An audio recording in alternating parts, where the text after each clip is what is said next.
요한계시록 2장 1절부터 7절까지 말씀 교독하도록 하겠습니다. 제가 먼저 읽겠습니다. 에베소 교회의 사자에게 편지하라. 오른손에 있는 7별을 붙잡고 7 금 촛대 사이를 거니시는 이가 이르시되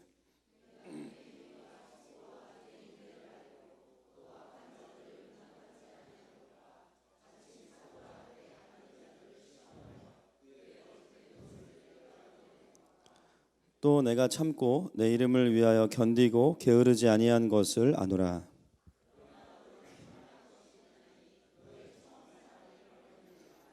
그러므로 어디서 떨어졌는지를 생각하고 회개하여 처음 행위를 가지라. 만일 그리하지 아니하고 회개하지 아니하면 내가 내게 가서 내 촛대를 그 자리에서 옮기리라.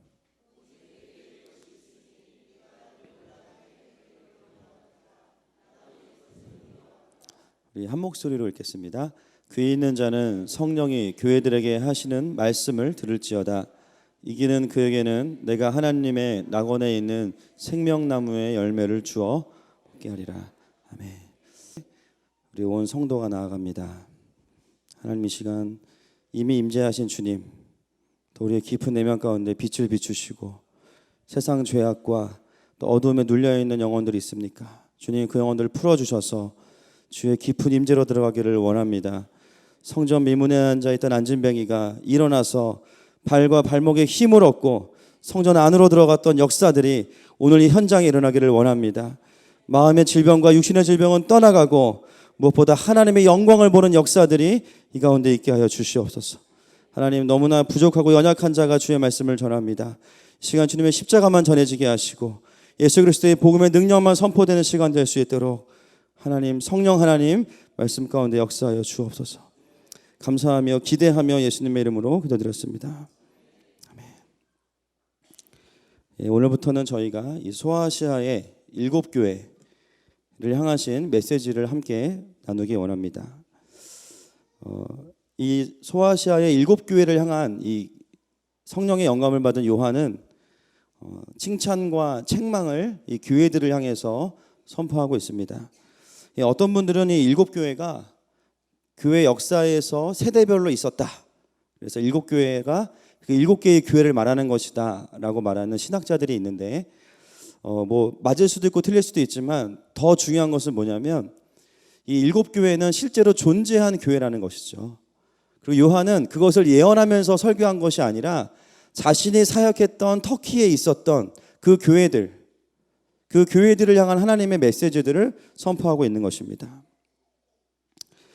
그래서 이 엄연히 존재했던 소아시아의 7교회, 그 교회들을 향한 하나님의 마음과 칭찬과 책망을 우리가 함께 들을 때에 제일 중요한 것은 원래 그 교회를 향해서 요한이 무엇을 말하고 있는지를 봐야 되고요. 두 번째는 그 속에서 우리 각자에게 주시는 하나님의 음성이 있다는 것입니다. 또 우리 공동체에게 주시는 하나님의 음성이 있다는 것이죠. 아멘이십니까? 그래서 7교회를 앞으로 함께 보겠습니다. 2장 1절 말씀 같이 한번 읽겠습니다. 시작.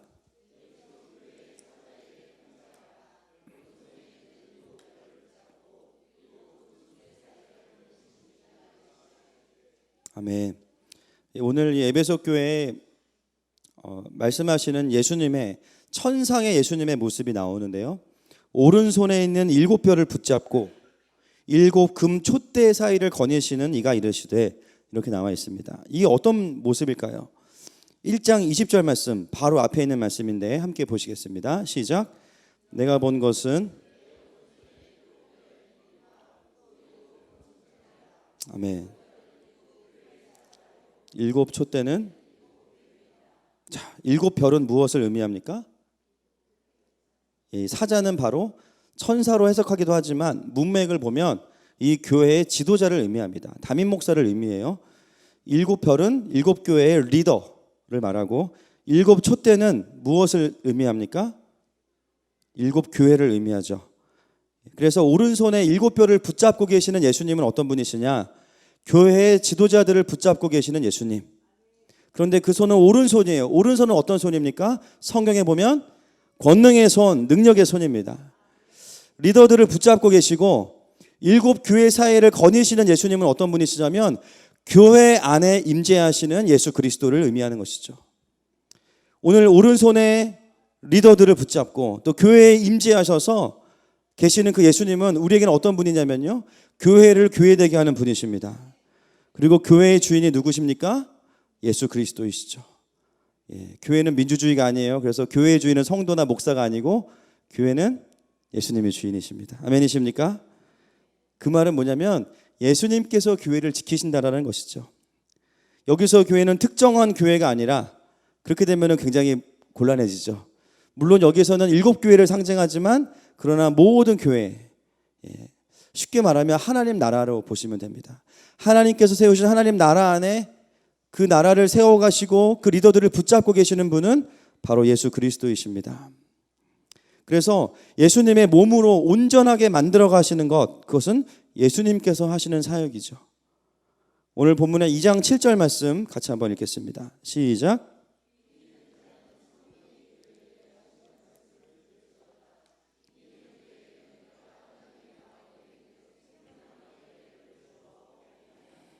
아멘. 오늘 이 책망을 하신 다음에 너희가 이기는 자가 되면 내가 너희에게 낙원에 있는 생명나무의 열매를 먹게 하겠다, 이렇게 약속하시면서 에베소 교회를 향해서 말씀하시지만 성령이 교회들에게 하시는 말씀을 들을지어다, 이렇게 말씀하고 계세요. 이것은 에베소 교회만을 향한 말씀이 아니라 소아시아에 있는 모든 교회, 이것을 회람하는 교회들과 또 그 이후에 일어나는 수많은 교회들을 향한 하나님의 음성인 줄로 믿습니다. 그래서 우리가 이 에베소 교회를 향한 칭찬과 책망을 우리가 좀 이해하려면 에베소 교회가 어떤 교회인지 알아야겠죠. 여러분, 에베소 교회 얘기를 어디서 들어보셨습니까? 성경에서. 에베소서, 또 사도행전이 있습니다. 사도행전은 신약의 역사서입니다. 그래서 사도행전 19장에 가보시면 에베소 교회가 어떻게 개척이 됐는지 그 이야기가 나옵니다. 바울이 에베소에 가서 12명의 사람들을 만나죠. 근데 그 사람들은 요한의 세례를 알고 있지만 성령과 예수 그리스도의 십자가의 복음은 모르는 사람들이었습니다. 그러나 그들에게 복음을 전하고 세례하고 안수할 때 어떤 일이 일어나냐면요, 이들에게 방언이 임하고 예언이 임했어요. 할렐루야. 그러면서 이들이 하늘이 열리고 복음 체험을 하게 된 거예요. 그러면서 그 12명을 중심으로 에베소에 교회가 세워지기 시작했습니다. 그 사건이 바로 에베소 교회가 시작된 사건이죠. 그리고 나서 바울은 에베소에서 회당에서 3개월, 그 다음에 두란노 서원에서 2년 동안 날마다 말씀을 전해요. 여러분, 이건 쉬운 일이 아닙니다. 바울이 한 교회에 이렇게 오래 머물러 있던 적이 거의 없어요. 거의 가장 길게 머물러 있었습니다. 제가 알기로 바울은 굉장히 계산적인 사람이고 전략적인 사람인데, 그 바울이 왜 이렇게 에베소서에 어떻게 보면 집착하는 것 같고 에너지를 많이 쏟을까요? 너무 단순한 이유죠. 에베소가 굉장히 중요하기 때문입니다. 에베소는 터키를 들어가는, 소아시아를 들어가는 항구였고요, 로마의 시대의 세 번째로 큰 도시였습니다. 거기는 로마의 총독부가 있었고 원로원과 시의회가 있을 정도로 굉장히 잘 나가는 도시였어요. 당연히 항구이기 때문에 모든 소아시아의 무역상들이 다 에베소로 모여서 여기서 거래가 일어납니다. 그러니까는 가장 현찰이 많은 도시, 그럼 어딜까요? 에베소였어요.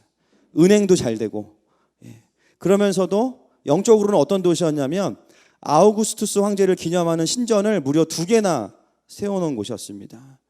또 한 가지, 아데미 여신, 우리가 이제 아프로디테라고 하는데 아데미 여신, 미의 여신인 아데미 여신을 섬기는 신전이 또 어디에 있었냐면 에베소에 있었어요. 이것은 그대로 어둠의 재단이죠. 그러니까 에베소는 돈, 쾌락, 명예, 정치, 힘, 그리고 우상까지 완벽하게 갖추고 있는 도시였습니다. 특별히 아데미 여신을 섬기는 그 제의는 어떻게 이루어지냐면 아데미 여신에게 와서 제사를 지내고 그 아데미 여신을 섬기는 여 제사장들과 매춘을 해야 됩니다. 그게 예배였어요. 그러니까 아데미 여신은 자연적으로 이 도시에 매춘을 가지고 오는 그런 종교였습니다. 그러한 도시에 바울이 홀로 선교하기 위해서 들어간 이야기가 사도행전 19장부터 펼쳐지는 것이죠. 바울은 이 에베소를 볼 때 그냥 어둠이 가득한 도시로 보지 않았습니다. 바울의 눈에는 에베소가 무엇으로 보였냐면, 이 도시는 리더로의 부르심이 있다. 할렐루야. 소아시아를 완전히 영적으로 반전시킬 수 있는 교회를 세워나는 데 있어서 에베소가 굉장히 중요한 역할을 할 것을 알고 있었던 것이죠. 그게 바울의 영적인 안목에는 있었고 하나님께서 바울에게 그것을 깨닫게 해주셨습니다. 여러분, 한 개인을 놓고 봐도 그렇지 않습니까? 이렇게 리더십이 있는 사람들은요, 그런 분 있죠. 어딜 가나 막 이렇게 사람을 몰고 다니고 막, 그죠? 나쁜 일을 해도 다 같이 해야 되고 막 그런 분들 있죠. 바울도 그런 사람이었어요. 그런데 어느 날 바울도 예수님을 만나고, 그렇게 영향력이 있던 사람들은요, 영향력이 있으니까 술을 먹어도 다 먹어야 되는 거예요. 그렇게 리더십 있는 사람들을 때로 하나님께서 완전히 꼬꾸라뜨리셔가지고 새롭게 쓰십니다. 할렐루야. 그러면요, 술 먹으러 가던 사람들 데리고 어디로 갈까요? 예배 드리러 가는 거예요. 다른 영혼들 구원하러 가고 하나님 기뻐하시는 일을 하도록 하는 것이죠. 에베소는 한 사람에게 비유하면 굉장히 영향력이 있는 한 사람, 굉장히 영향력이 있는 한 도시로 이해를 하시면 되겠습니다. 바울은 그 영적인 잠재력을 본 것입니다. 그래서 엄청난 저항과 반대를 경험하면서도 3년이라는 시간 동안을 날마다 에베소에서 말씀을 전했던 것이죠. 그리고 3년이 지났습니다. 어떤 일이 벌어졌을까요? 정말 놀라운 일이 일어났죠. 에베소에 강력한 교회가 세워져서 그 교회만 세워진 게 아니에요. 주변에 골로새 교회, 라오디아 교회, 서머나 교회, 버가모 교회, 두아디라 교회, 사대 교회, 빌라델비아 교회, 우리가 다음 주부터 보는 교회들이 이 에베소 교회를 중심으로 세워지게 된 것입니다. 할렐루야. 바울은 여기에 올인을 한 거죠. 에베소를 집중해서 여기서부터 이 터키를 복음화할 수 있는 전초기지를 바로 에베소에 만든 것입니다. 그래서 바울이 세웠던 에베소 교회의 초대 리더는 바울이었고요. 그 교회에도 누가 있었냐면 말씀을 잘 가르치는 사람이 있어요. 아시인데 누군지 아십니까? 아저씨 아니고요. 예, 아볼로입니다. 아볼로. 여러분, 아볼로, 이상한 야유가 아볼로 성경 공부 교재가 지금 있었던 게 아니고 원래 그 시대에 먼저 있었던 거예요. 거기에 아볼로가 있었고요. 그리고 사도 바울이 거기서 목회를 이제 다 마무리하면서 후임으로 누가 왔나요? 바울의 영적인 아들 디모데가 왔어요. 디모데 다음에 누가 왔을까요? 사도 요한이 왔습니다. 사도 요한 다음에 누가 왔을까요? 오네시모가 왔습니다. 이게 지금 한 교회의 그 담임 목사의 이력이에요. 개척을 바울이 했고, 예, 기가 막히죠. 아볼로가 같이 동역하면서 디모데가 와 있다가 사도 요한이 왔고, 그 다음에 오네시모가 왔어요. 여러분, 에베소 교회는요, 우리가 생각하기에 그냥 그 시대에 그냥 뭐 세워졌던 작은 개척 교회일 거야? 아니요. 지금 계시록 말씀을 받는 이 시대는요, 이미 에베소 교회가 세워진 지 50년이 지났습니다. AD 52년에 에베소 교회가 세워졌기 때문에 계시록이 거의 100년에 이제 쓰여졌기 때문에 AD 50년이 지난 거예요. 50년이 지난 전통 교회가 된 겁니다. 여러분, 그 아성과 자부심이 엄청 대단하겠죠. 사람들이 물어봐요. 에베소 교회는 누가 개척했어? 바울. 게임 끝, 그죠? 그 다음에 누가 왔어? 디모데, 사도 요한. 정말 기라성 같은 리더들이 교회를 세우고 그 교회에 엄청난 말씀을 쏟아부은 거예요. 그렇기 때문에 에베소 교회의 장점은 무엇이었을까요? 말씀이었죠. 정확한 복음에 대한 이해와 말씀이 이 공동체 안에 DNA가 돼서 에베소 교회는 가장 잘하는 게 뭐였냐면 분별하는 일을 가장 잘했습니다. 오늘 에베소 교회가 칭찬받는 포인트가 무엇입니까? 2절과 3절 말씀 같이 읽겠습니다. 시작.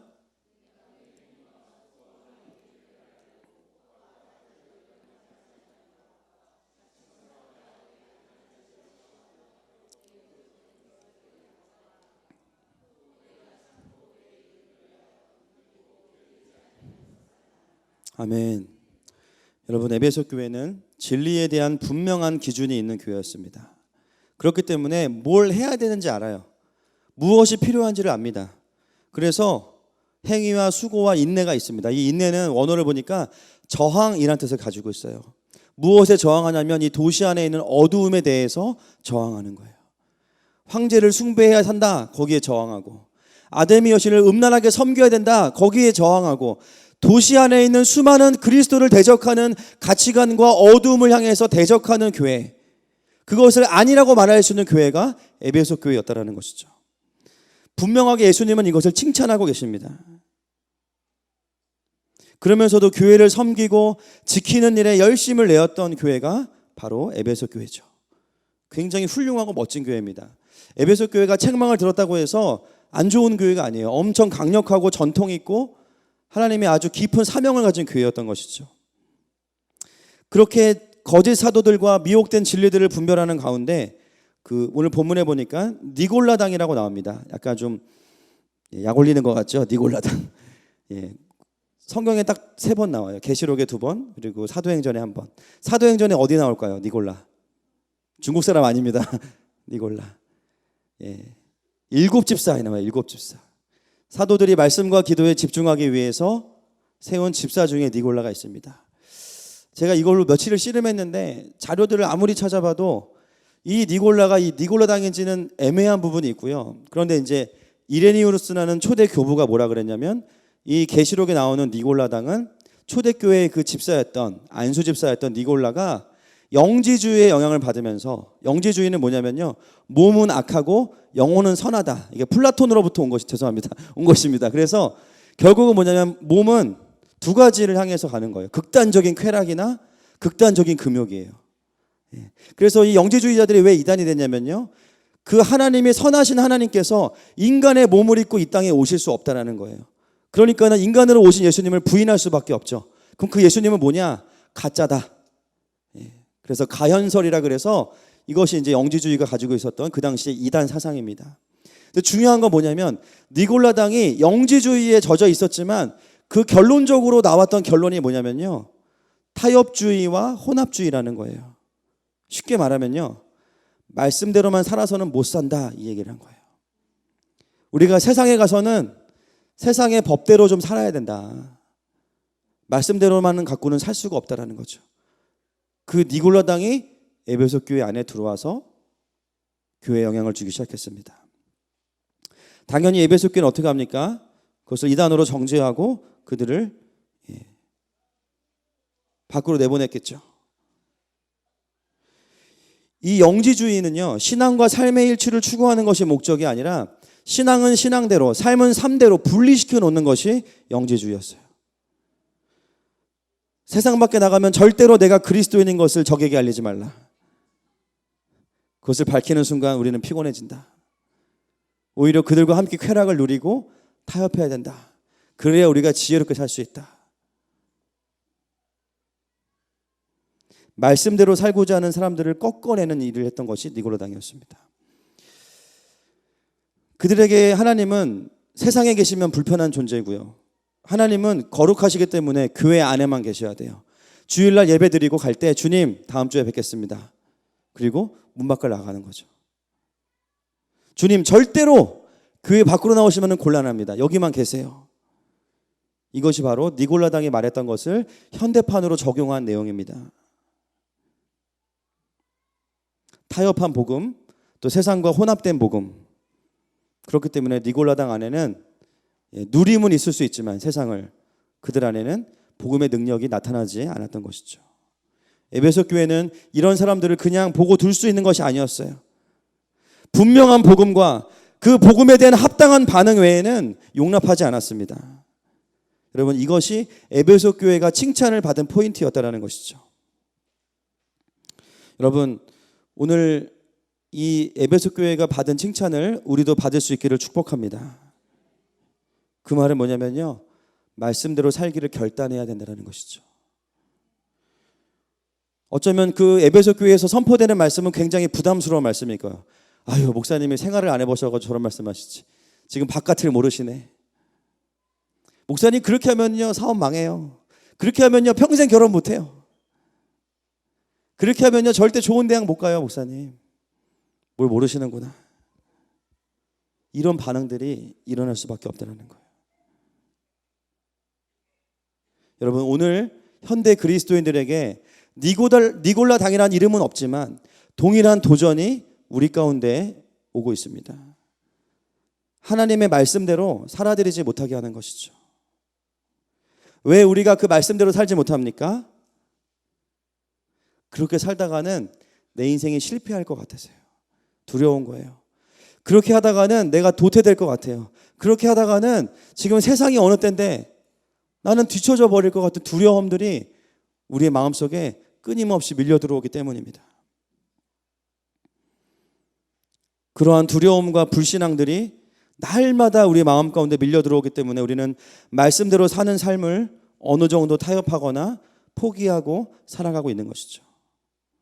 제가 에베소서를 연구하다가 이 에베소 교회를 연구하다가 정말 충격이었어요. 지금 한국은 니골라당이 창궐하고 있구나. 니골라당이 득세하고 있구나. 지금 수많은 사람들이 자기도 모르게 니골라당 회원으로 살아가고 있습니다. 자녀를 키울 때도 하나님의 말씀대로 키우다가는 실패할 것 같아요. 그래서 결국은 세상의 방법을 같이 병행합니다. 돈을 벌 때도, 연애를 할 때도, 결혼을 할 때도, 가정을 세울 때도, 무엇인가를 결정할 때도 하나님의 말씀을 제쳐두고 세상의 방법대로 살아가는 사람들.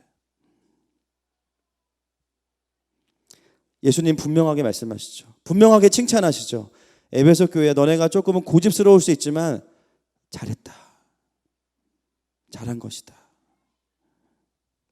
사랑하는 여러분, 우리가 말씀대로 살려고 하다 보면 손해를 봅니다. 손해를 봐요. 분명히 말씀을 드려야 될 것 같아요. 손해를 봐요. 아멘이십니까? 3분 하셨습니다. 나머지 분들은 한숨을 쉬셨어요. 에휴, 괜히 먼 교회까지 와가지고 저런 소리 들으려고 내가 왔나. 안 그래도 습해 죽겠는데, 그죠?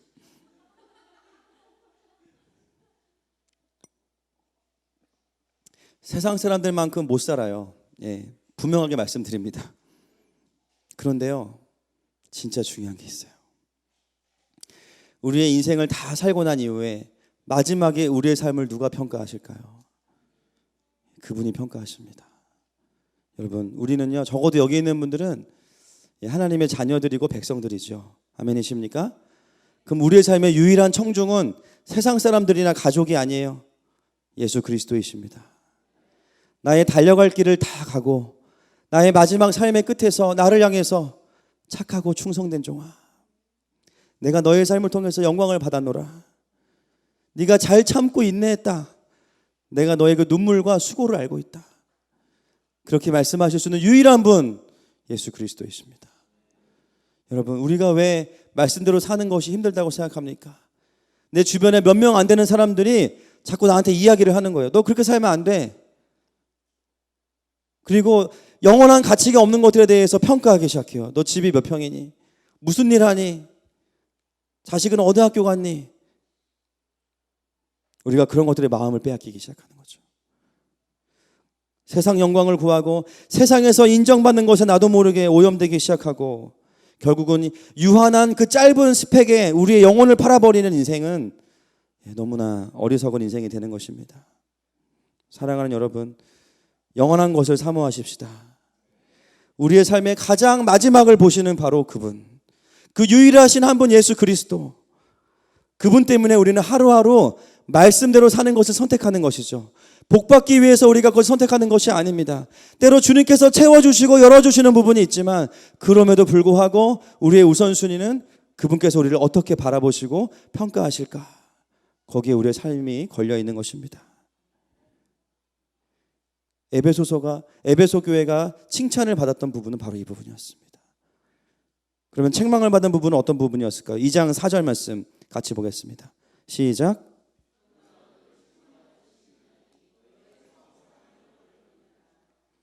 네, 여러분, 에베소 교회가 책망받은 것 딱 한 가지였습니다. 뭐라고요? 처음 사랑을 잃어버린 거죠.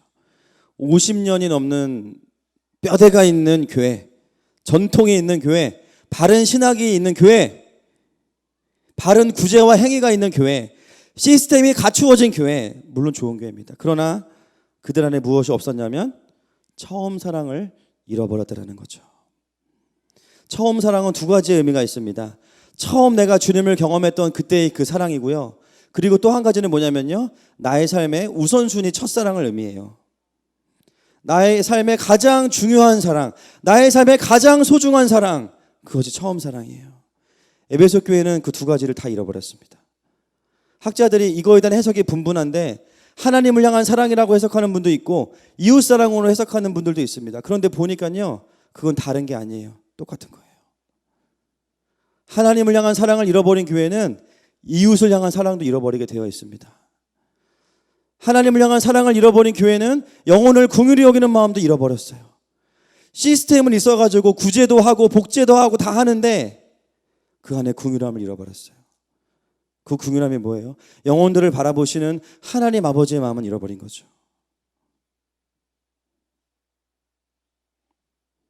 오늘 이 책망한다는 단어는 언어를 보니까 하나님의 반대편에 서다라는 뜻을 가지고 있습니다. 여러분, 굉장히 충격적인 뜻이에요. 이것은 나는 건강한 신학을 공부했고 건강한 말씀을 알고 있고 내가 하는 말은 다 성경적이고 나는 늘 사람들을 돕고 사는데 처음 사랑이 없으면요, 내가 하나님 편이 아니고요, 하나님 반대편이라는 거예요. 에베소 교회의 문제는 바로 이것이었습니다. 그 교회의 가장 우선순위에 있어야 되는 하나님을 마음을 다해 사랑하는 것을 잃어버렸다라는 거예요.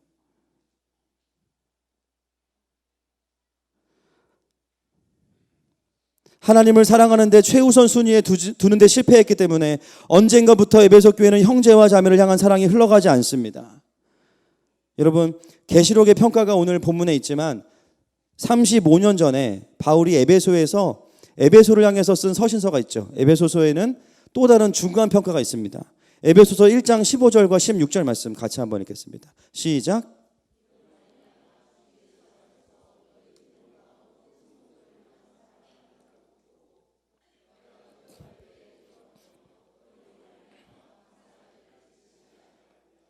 아멘.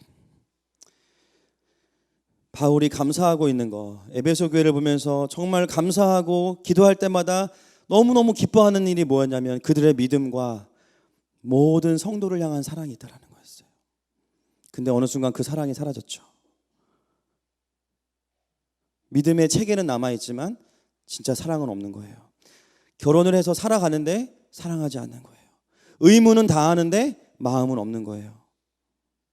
처음 연애할 때는 그렇게 사랑했는데 살다 보니까 그 마음은 없어졌어요. 그런데 월급도 갖다 주고요, 때때로 설거지도 하고 할 일 다 해요. 근데 사랑하진 않아.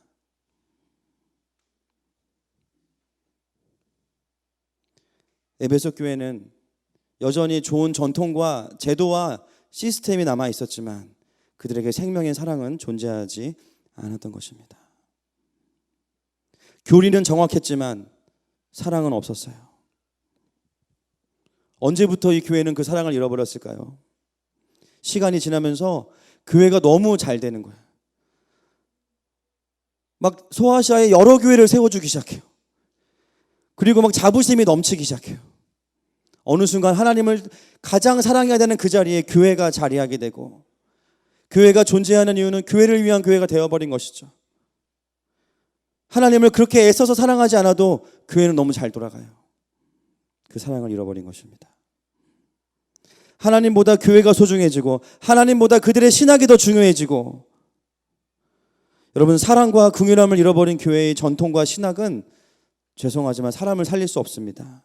정죄하고 밀어붙이고 이단으로 모는 것은 가능해요. 그러나 사람을 살리지 못합니다. 그러한 건강한 신학에 나의 의로움까지 있다, 더 위험할 수 있습니다. 아무리 그것이 성경적이라고 할지라도 나의 옳다고 하는 성경적인 신념과 나의 약간의 의로운 삶에 사랑이 없으면 그것은 하나님의 반대편에 서 있는 거예요.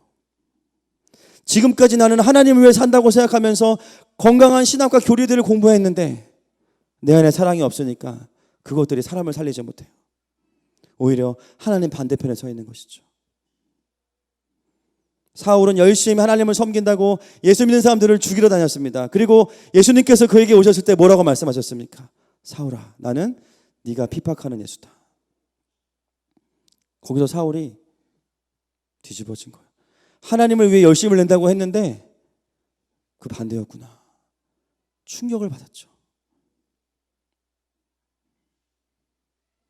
여러분, 처음 사랑을 회복하라는 것은 다시 내가 주님 만났던 그때로 돌아가라는 것이 아니라 지금 내가 다시 주님을 그렇게 전심을 다해 사랑하라는 것입니다.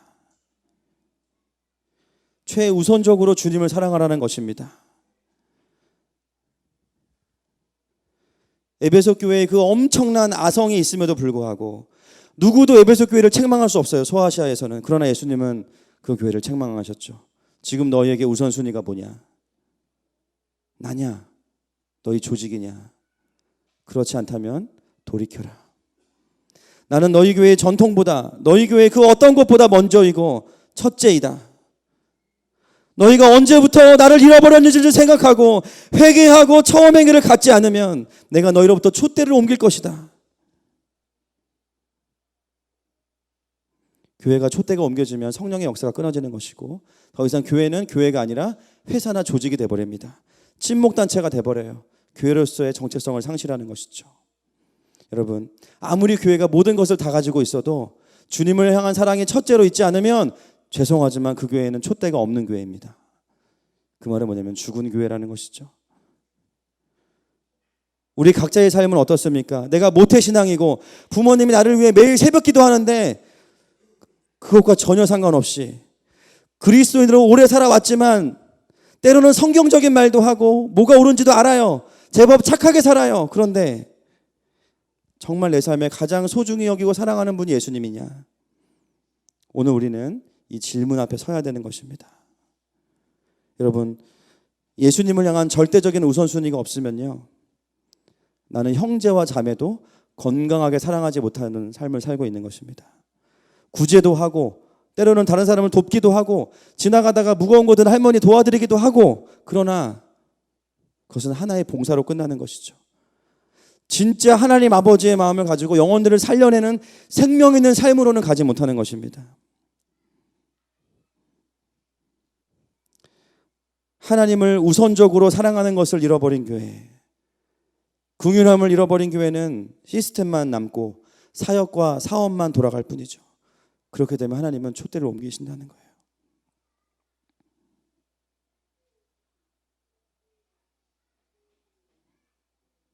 언제부턴가 자기만족과 교만함에 빠지기 시작하면 우리는 그렇게 될 수 있습니다.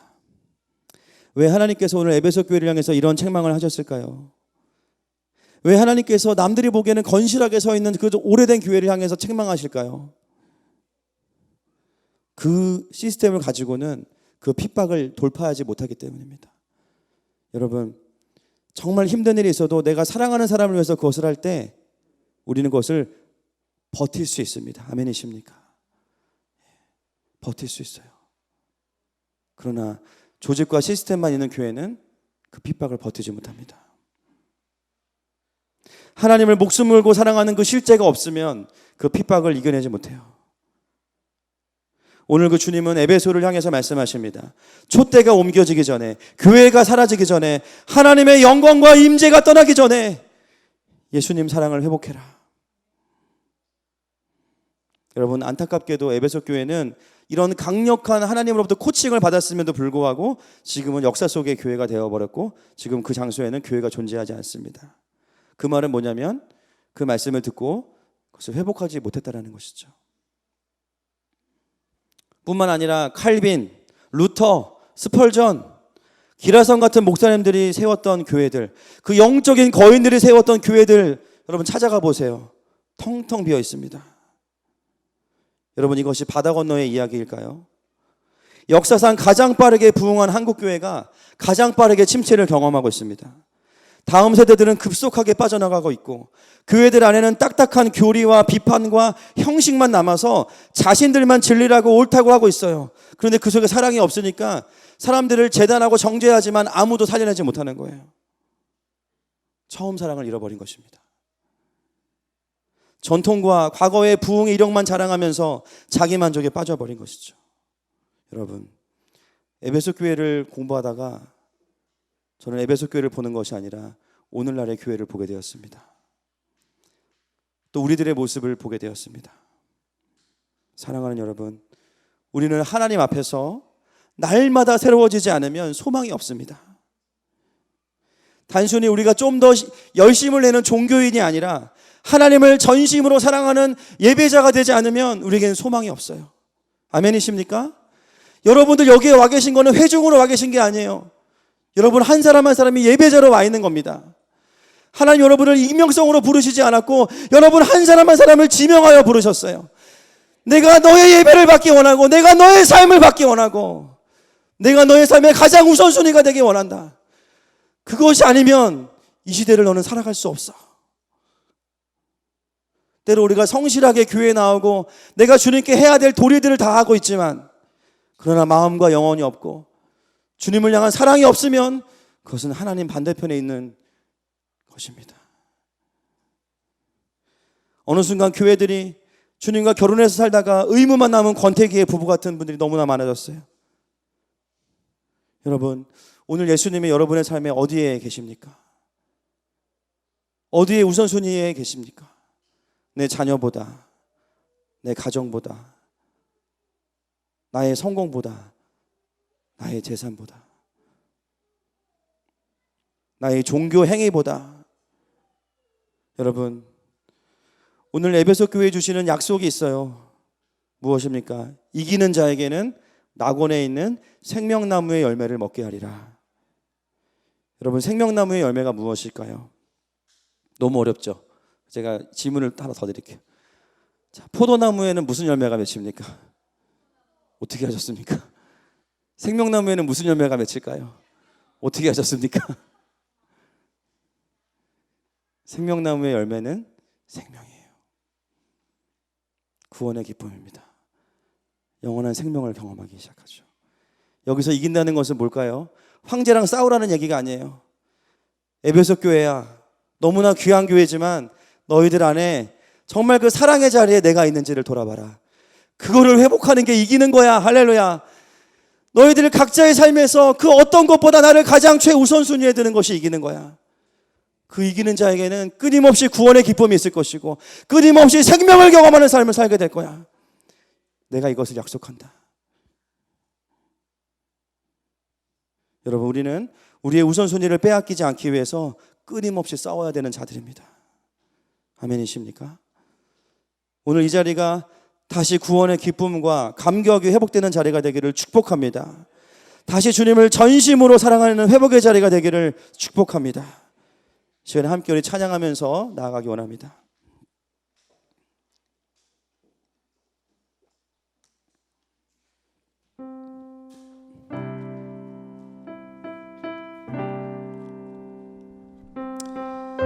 우리가 함께 이 찬양 올려드릴 때 지금 주님 나의 삶에 어느 위치에 계시는지 돌아보시면서 우리가 함께 이 시간에 회개하는 마음으로 다시 올려드리기 원합니다. 주 예수보다 더 귀한 것은 없네. 이 세상 부귀와 바꿀 수 없네. 영주는 내 대신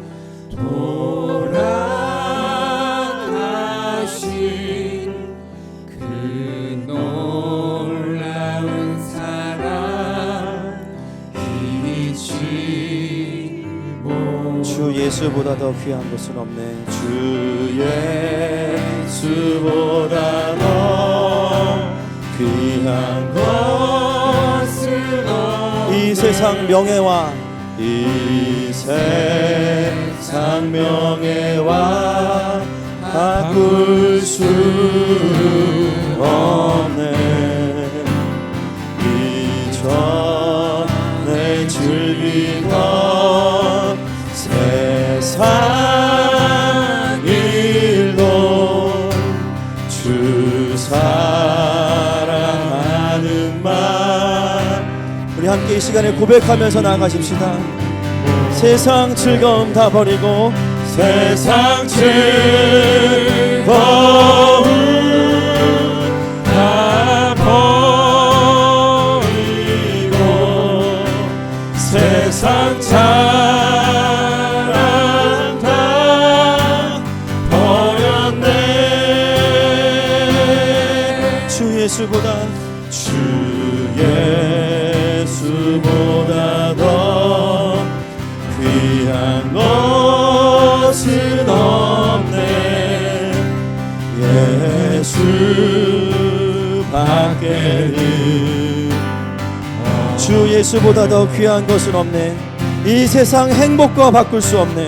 주 예수보다 더 귀한 것은 없네.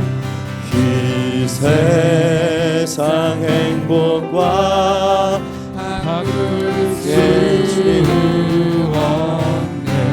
유혹과 핍박이 유혹과 핍박이 올려와도 주 섬기는 내 맘 변치 마. 세상 즐거움 세상 즐거움 다 버리고 세상 잘한다. 할렐루야. 버렸네. 다시 한번 세상 즐거움 다 버리고 세상 즐거움 다 버리고 세상 자랑 다 버렸네. 주 예수보다 더 귀한 것은 없네. 예수 밖에는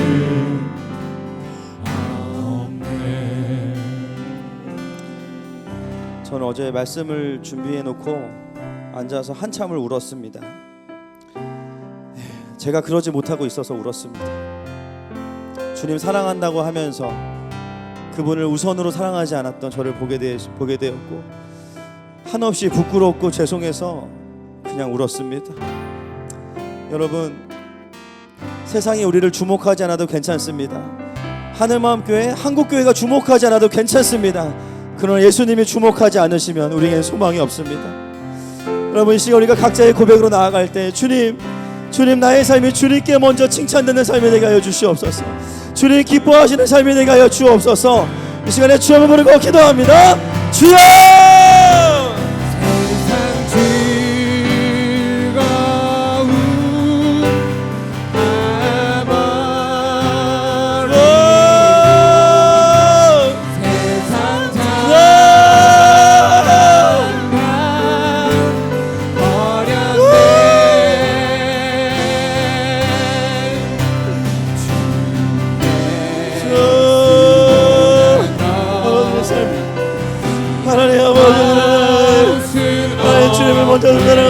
것이 무엇이냐 하여 주시옵소서. 하나님 아버지, 정말 내 삶에 너무나 많은 우상들이 존재하고 하나님 내가 주님 사랑하는 것을 하나님 다른 것보다 더 하지 못하였습니다. 하나님의 선심으로 주님을 찬양하여 예배해 나가여 주시옵소서. 하나님 아버지, 나의 인생의 그 어떤 모습보다 다 버리고 세상 사랑다 버렸네. 세상 즐거움 세상 즐거움 다 버리고 세상 자랑 다 버렸네. 주 예수보다 더 귀한 것은 없네. 예수 밖에는 없네. 주께와 엎드려 경배드리며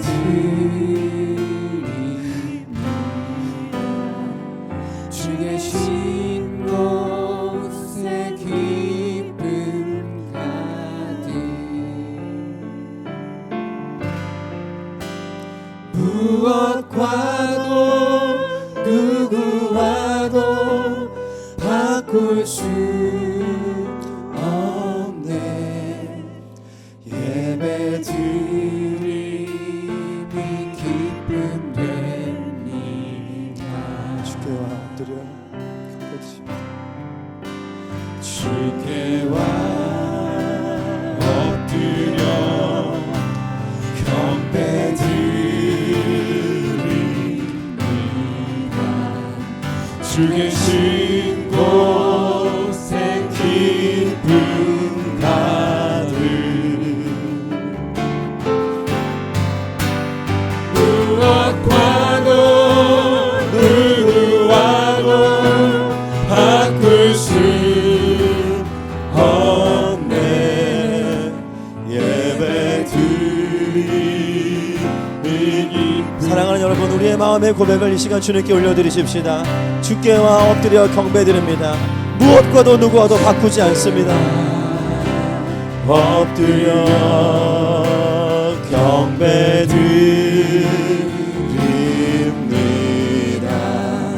주 계신 곳엔 기쁨. 예 주님, 예 주님, 예 주님. 무엇과도 누구와도 바꿀 수 없네. 예배드림이 무엇과도 누구와도 바꿀 수 없네. 무엇과도 누구와도 바꿀 수 없네. 예배드림이 기쁨 돼. 예배드림이 기쁨 돼. 예배드림이 기쁨 됩니다.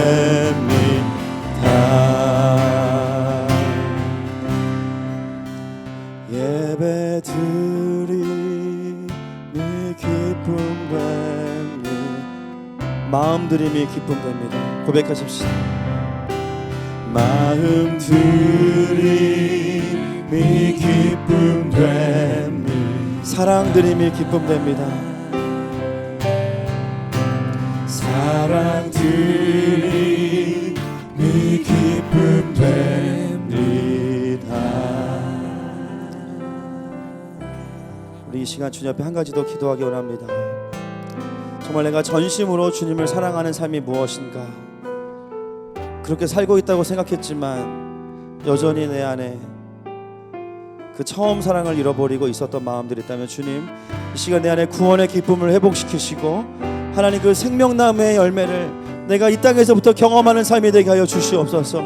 내 삶에 하나님을 사랑하고 영혼을 사랑하는 긍휼함과 사랑을 주님 시간 온전히 회복시켜 주시옵소서. 시간에 주여 부르고 기도합니다. 주여!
처음 사랑이 회복되게 하심으로 인하여 감사합니다. 우리가 어딜 가든지 다시 주님과 연애하고 주님과 더 깊어지고 어딜 가든지 주님 사랑을 이야기하기 원합니다. 하나님, 그 사랑으로부터 우리에게 사역과 모든 것들이 일어나기 원합니다. 의무와 책임이 아니라, 율법이 아니라 하나님 사랑의 표현함이 우리 가운데 더 충만하게 하여 주시옵소서. 주님을 사랑합니다. 주님 높여드립니다. 예수님의 이름으로 기도드렸습니다. 지금은 우리 주 예수 그리스도의 은혜와 좋으신 하나님 아버지의 사랑하심과 여호와의 일곱 영으로 충만케 하시는 성령 하나님의 위로 교통 감화 역사하시는 은혜가